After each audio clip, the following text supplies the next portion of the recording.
Hi all, welcome back to my channel. So ಎಷ್ಟೇ ಸಲ ಮಾಡಿದರೂ ಕೂಡ ನಿಪ್ಪಟ್ಟು ಪೂರಿ ಥರ ಉಬ್ಬಿ ಬರ್ತಾ ಇದೆಯಾ? ಹಾಗಿದ್ರೆ ಈ ಟಿಪ್ನ ಖಂಡಿತ ಫಾಲೋ ಮಾಡಿ. ನೀವು ಸುಲಭವಾಗಿ ಕ್ರಿಸ್ಪಿ ಆಗಿರುವಂತಹ ನಿಪ್ಪಟ್ಟನ್ನ ಮನೆಯಲ್ಲೇ ಸುಲಭವಾಗಿ ತಯಾರಿಸ್ಕೋಬೋದು. ಹೊರಗಡೆ ಬೇಕ್ರಿಗಳಲ್ಲೆಲ್ಲ ಸಿಗುತ್ತೆ ಅಲ್ವಾ? ಸೊ ಅದೇ ಥರದ ಟೇಸ್ಟಲ್ಲಿ ಸುಲಭವಾಗಿ ಯಾವ ರೀತಿ ನಿಪ್ಪಟ್ಟನ್ನ ಮಾಡೋದು ಅಂತ ನಾನು ನಿಮಗೆ ಇವತ್ತು ತೋರಿಸ್ಕೊಡ್ತಾ ಇದ್ದೀನಿ. ಬನ್ನಿ ತಡ ಮಾಡದೆ ವಿಡಿಯೋನ ಸ್ಟಾರ್ಟ್ ಮಾಡೋಣ. ಮೊದಲಿಗೆ ನಾನು ಇಲ್ಲಿ ನಿಪ್ಪಟ್ಟನ್ನ ಮಾಡೋದಕ್ಕೆ ಒಂದು ಅಗಲವಾಗಿರುವಂತಹ ಒಂದು ಪಾತ್ರೆನ ತಗೊಂಡಿದ್ದೀನಿ. ಸೊ ಇದಕ್ಕೆ ಪರಾತ ಅಂತ ಕೂಡ ನಾವು ಕರಿತೀವಿ. ಸೊ ಈ ಪರಾತದಲ್ಲಿ ನಾನು 1 ಕಪ್ಪಷ್ಟು ಅಕ್ಕಿ ಹಿಟ್ಟನ್ನ ಹಾಕೊತಾ ಇದ್ದೀನಿ. ಜೊತೆಗೆ ಇನ್ನೊಂದು ಕಪ್ಪಷ್ಟು ಕೂಡ ಸೇರಿಸ್ಕೊತಾ ಇದ್ದೀನಿ.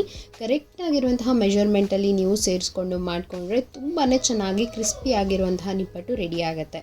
ಸೊ 2 ಕಪ್ಪಷ್ಟು ಅಕ್ಕಿ ಹಿಟ್ಟಿಗೆ 1/4 ಟೀ ಸ್ಪೂನಷ್ಟು ಉಪ್ಪನ್ನ ಸೇರಿಸ್ಕೊಂಡಿದ್ದೀನಿ. ರುಚಿಗೆ ಎಷ್ಟು ಬೇಕು ಅಂತ ನೋಡಿ ನೀವು ಆ್ಯಡ್ ಮಾಡ್ಕೋಬೋದು. ಹಾಗೆಯೇ ಒಂದು ಅರ್ಧ ಟೇಬಲ್ ಸ್ಪೂನಷ್ಟು ನಾನು ಇದಕ್ಕೆ ಬಿಳಿ ಎಳ್ಳನ್ನು ಸೇರಿಸ್ಕೊತಾ ಇದ್ದೀನಿ. ಕರಿ ಎಳ್ಳಿದ್ರೂ ಕೂಡ ಅದನ್ನು ಕೂಡ ನೀವು ಆ್ಯಡ್ ಮಾಡ್ಕೋಬೋದು. ನೆಕ್ಸ್ಟ್ ನಾನು ಇದಕ್ಕೆ ಅರ್ಧ ಟೀ ಸ್ಪೂನಷ್ಟು ಜೀರಿಗೆನೂ ಕೂಡ ಸೇರಿಸ್ಕೊತಾ ಇದ್ದೀನಿ. ಹಾಗೆ 2 ಟೀ ಸ್ಪೂನಷ್ಟು ನಾನು ಅಚ್ಚಕಾರದ ಪುಡಿನ ಸೇರಿಸ್ಕೊತಾ ಇದ್ದೀನಿ. ಬಟ್ ಮಾಡೋದಕ್ಕೆ ಬೇಕಾಗಿರುವಂತಹ ಒಂದು ಇಂಪಾರ್ಟೆಂಟ್ ಪೌಡರ್ನ ರೆಡಿ ಮಾಡ್ಕೊತಾ ಇದ್ದೀನಿ. ಸೊ ಅದಕ್ಕೋಸ್ಕರ ಒಂದು ಮಿಕ್ಸಿ ಜಾರಿಗೆ ನಾನಿಲ್ಲಿ ಒಂದು ಅರ್ಧ ಕಪ್ ಆಗೋಷ್ಟು ಹುರಿದು ಇಟ್ಕೊಂಡಿರುವಂತಹ ಶೇಂಗಾ ಬೀಜಗಳನ್ನ ಸೇರಿಸ್ಕೊತಾ ಇದ್ದೀನಿ. ಹಾಗೆ ಅರ್ಧ ಕಪ್ ಆಗೋಷ್ಟು ಪುಟಾಣಿನೂ ಕೂಡ ಸೇರಿಸ್ಕೊತಾ ಇದ್ದೀನಿ. ಪುಟಾಣಿನೂ ಕೂಡ ಲೈಟಾಗಿ ನಾನು ಬಿಸಿ ಮಾಡ್ಕೊಂಡಿದ್ದೆ, ಅಂದರೆ ಕ್ರಿಸ್ಪಿ ಆದರೆ ಬೇಗನೆ ಪೌಡರ್ ಆಗಿಬಿಡತ್ತೆ. ಸೊ ಇದನ್ನು ಸ್ವಲ್ಪ ತರಿಯಾಗಿ ನೀವು ಗ್ರೈಂಡ್ ಮಾಡ್ಕೋಬೇಕಾಗತ್ತೆ. ನೋಡಿ, ನಾನಿಲ್ಲಿ ಈ ರೀತಿ ತರಿಯಾಗಿ ಇದನ್ನು ಗ್ರೈಂಡ್ ಮಾಡ್ಕೊಂಡಿದ್ದೀನಿ. ಸ್ವಲ್ಪ ಶೇಂಗಾ ಬೀಜ ಅದು ಅಲ್ಲಲ್ಲಿ ಬಾಯಿಗೆ ಸಿಗ್ತಾ ಇದ್ದರೆ ನಿಪ್ಪಟ್ಟಲ್ಲಿ ತುಂಬಾ ರುಚಿಯಾಗಿರುತ್ತೆ. ಸೊ ಇವಾಗ ಅರ್ಧದಷ್ಟು ನಾನು ಇದನ್ನು ಸೇರಿಸ್ಕೊತಾ ಇದ್ದೀನಿ. ಸೊ ಈ ಮಿಕ್ಸರ್ ಏನು ಮುಂಚೆನೇ ರೆಡಿ ಮಾಡಿ ಇಟ್ಕೊಂಡಿದ್ವಿ ಅಲ್ವಾ? ಸೊ ಈ ಮಿಕ್ಸರಿಗೆ ಇವಾಗ ಪೌಡರ್ ಮಾಡಿ ಇಟ್ಕೊಂಡಿರುವಂತಹ ಶೇಂಗಾ ಪುಡಿ ಮತ್ತು ಪುಟಾಣಿ ಪುಡಿನ ಆ್ಯಡ್ ಮಾಡ್ಕೊಂಡ್ಬಿಡೋಣ. ಎಲ್ಲನೂ ಸೇರಿಸ್ಕೊಂಡ್ಮೇಲೆ ನಾನಿಲ್ಲಿ ಡ್ರೈ ಆಗಿ ಕೈಯಿಂದ ಮಿಕ್ಸ್ ಮಾಡ್ಕೊತಾ ಇದ್ದೀನಿ. ಅಂದರೆ ಉಪ್ಪು ಮತ್ತು ಜೀರಿಗೆ ಎಲ್ಲನೂ ಕೂಡ ಎಲ್ಲ ಕಡೆಗೂ ಮಿಕ್ಸ್ ಆದರೆ ತುಂಬ ಚೆನ್ನಾಗಿರುತ್ತೆ. ಸೊ ನೆಕ್ಸ್ಟು ನಾನು 2 ಟೇಬಲ್ ಸ್ಪೂನಷ್ಟು ಎಣ್ಣೆನ ಕಾಯಿಸಿ ಇದಕ್ಕೆ ಸೇರಿಸ್ಕೊತಾ ಇದ್ದೀನಿ. ಚಕ್ಲಿ ಮಾಡುವಾಗೆಲ್ಲ ಯಾವ ರೀತಿ ಕಾಯಿಸಿ ಸೇರಿಸ್ಕೊತೀವಿ ಅಲ್ವಾ? ಸೊ ಅದೇ ರೀತಿನಲ್ಲೇ 2 ಟೇಬಲ್ ಸ್ಪೂನಷ್ಟು ಎಣ್ಣೆನ ಹಾಕ್ಕೊಂಡಿದ್ದೀನಿ. ಸೊ ಇವಾಗ ನಾರ್ಮಲ್ ವಾಟರ್, ನಾನು ಬಿಸಿ ನೀರನ್ನ ಏನೂ ಆ್ಯಡ್ ಮಾಡ್ಕೊಂಡಿಲ್ಲ, ನಾರ್ಮಲ್ ತಣ್ಣೀರನ್ನೇ ಹಾಕ್ಕೊಂಡು ಚೆನ್ನಾಗಿ ಇದನ್ನು ಕಲಿಸ್ಕೊತಾ ಇದ್ದೀನಿ. ಸೊ ಸ್ವಲ್ಪ ಗಟ್ಟಿಯಾಗಿ ನೀವು ನಿಪ್ಪಟ್ಟಿಗೆ ಕಲಿಸ್ಕೋಬೇಕಾಗತ್ತೆ. ತುಂಬ ಸಾಫ್ಟ್ ಆಗಿಬಿಟ್ರೆ ಏನು ನಿಪ್ಪಟ್ಟು ಉಬ್ಬಿ ಬಂದುಬಿಡುತ್ತೆ, ಅದು ಅಷ್ಟೊಂದಾಗಿ ಕ್ರಿಸ್ಪಿ ಆಗೋದಿಲ್ಲ. ಸೊ ಹಂಗಾಗಿ ಇದನ್ನು ಸ್ವಲ್ಪ ಗಟ್ಟಿ ಹದಕ್ಕೆ ಕಲಿಸ್ಕೋಬೇಕಾಗತ್ತೆ. ಕರೆಕ್ಟಾಗಿರುವಂತಹ ಒಂದು ಮೆಜರ್ಮೆಂಟಲ್ಲಿ ನೀವು ಮಾಡಿಕೊಂಡ್ರೆ ತುಂಬಾ ರುಚಿಯಾಗಿ ಮತ್ತು ಗರಿಯಾಗಿರುವಂತಹ ನಿಪ್ಪಟ್ಟು ರೆಡಿ ಆಗುತ್ತೆ. ಸಖತ್ ಟೇಸ್ಟಿಯಾಗಿರುತ್ತೆ. ಜೊತೆಗೆ ನಾನಿಲ್ಲಿ ಸ್ವಲ್ಪ ಕರಿಬೇವನ್ನು ಕೂಡ ಕಟ್ ಮಾಡಿ ಸೇರಿಸ್ಕೊಂಡಿದ್ದೀನಿ. ಸೊ ಆ ವಿಡಿಯೋ ಸ್ಕಿಪ್ ಆಗಿದೆ, ನೀವು ಕರಿಬೇವನ್ನು ಕೂಡ ಕಟ್ ಮಾಡಿ ಸೇರಿಸ್ಕೋಬೇಕಾಗತ್ತೆ. ತುಂಬ ಟೇಸ್ಟಿಯಾಗಿರುವಂತಹ ರೆಸಿಪಿ, ಅನ್ನದ ಜೊತೆಗೆ ಕ್ರಿಸ್ಪಿಯಾಗಿ ತುಂಬ ಚೆನ್ನಾಗಿರುತ್ತೆ. ಮತ್ತು ಟೀ ಟೈಮ್ ಸ್ನ್ಯಾಕ್ಸ್ ಆಗಿ ಕೂಡ ನೀವು ಇದನ್ನು ರೆಡಿ ಮಾಡ್ಕೋಬೋದು. ಸೊ ಒಂದಿಷ್ಟು ನಿಪ್ಪಟ್ಟುಗಳನ್ನ ಮಾಡಿ ನೀವು ಒಂದು ಬಾಕ್ಸಲ್ಲಿ ಆರಾಮಾಗಿ 1 ಮಂತ್ವರೆಗೂ ಕೂಡ ಸ್ಟೋರ್ ಮಾಡ್ಕೋಬೋದು. ತುಂಬ ರುಚಿಯಾಗಿರುತ್ತೆ.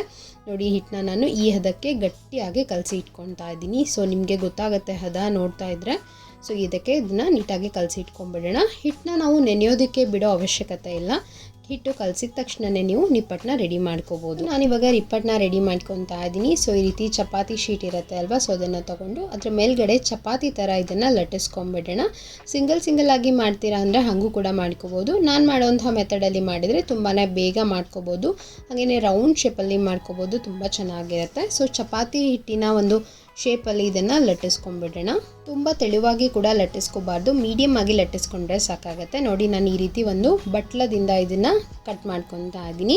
ಸೊ ಕರೆಕ್ಟಾಗಿರುವಂಥ ಒಂದು ಶೇಪಲ್ಲಿ ಕಟ್ ಮಾಡಿಕೊಂಡ್ರೆ ನೋಡೋದಕ್ಕೂ ಕೂಡ ತುಂಬ ಚೆನ್ನಾಗಿರುತ್ತೆ. ನೋಡ್ಬೋದು ನೀವು ಇಲ್ಲಿ. ಸೊ ಇಲ್ಲ ಅಂದರೆ ಒಂದು ಡಬ್ಬದ ಕ್ಯಾಪ್ ಇರುತ್ತೆ ಅಲ್ವಾ, ಆದರೂ ಕೂಡ ನೀವು ಕಟ್ ಮಾಡ್ಕೋಬೋದು.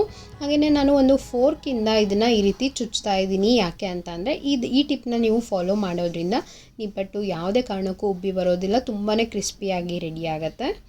ಈ ಥರ ಬಟ್ಟಲ್ದಿಂದ ನೀವು ಕಟ್ ಮಾಡೋದ್ರಿಂದ ಈಸಿಯಾಗಿ ಇದನ್ನು ಕೈಯಿಂದ ತೆಕ್ಕೋಬೋದು. ನೋಡಿ ಎಷ್ಟು ಈಸಿಯಾಗಿ ಬರುತ್ತೆ ಅಂತ ಹೇಳಿ. ಸೊ ಈ ರೀತಿ ತುಂಬ ಚೆನ್ನಾಗಿ ನೀಟಾಗಿ ರೌಂಡ್ ಶೇಪಲ್ಲಿ ರೆಡಿ ಆಗುತ್ತೆ. ನೋಡೋದಕ್ಕೂ ಕೂಡ ತುಂಬಾ ಚೆನ್ನಾಗಿರುತ್ತೆ ನಿಪ್ಪಟ್ಟು. ಸೊ ಇದನ್ನು ಒಂದು ಪ್ಲೇಟಲ್ಲಿ ನಾನು ತೆಗೆದು ಇಟ್ಕೊತೀನಿ, ಅಂದರೆ ಈಸಿಯಾಗಿ ಎಣ್ಣೆಯಲ್ಲಿ ಫ್ರೈ ಮಾಡ್ಕೋಬೋದು. ಹಾಗೆಯೇ ಎಣ್ಣೆನೂ ಕೂಡ ನಾನು ಕಾಯೋದಕ್ಕೆ ಇಟ್ಕೊಂಡಿದ್ದೆ ಮುಂಚೆನೇ. ಎಣ್ಣೆನೂ ಕೂಡ ಚೆನ್ನಾಗಿ ಬಿಸಿಯಾಗಿದೆ.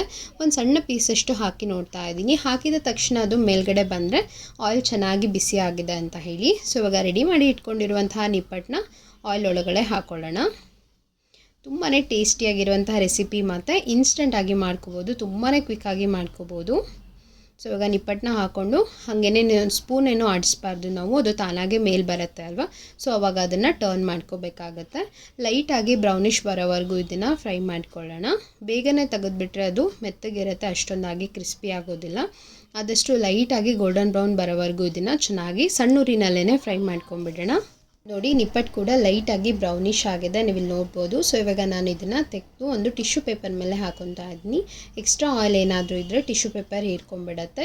ಖಂಡಿತವಾಗ್ಲೂ ಇದು ಆಯಿಲ್ನ ಹೀರ್ಕೊಳ್ಳೋದಿಲ್ಲ, ತುಂಬಾ ರುಚಿಯಾಗಿರುತ್ತೆ ಮತ್ತು ಆಯಿಲ್ನ ಜಾಸ್ತಿ ಹೀರ್ಕೊಳ್ಳೋದಿಲ್ಲ, ತುಂಬಾ ಚೆನ್ನಾಗಿರುತ್ತೆ ತಿನ್ನೋದಕ್ಕೆ.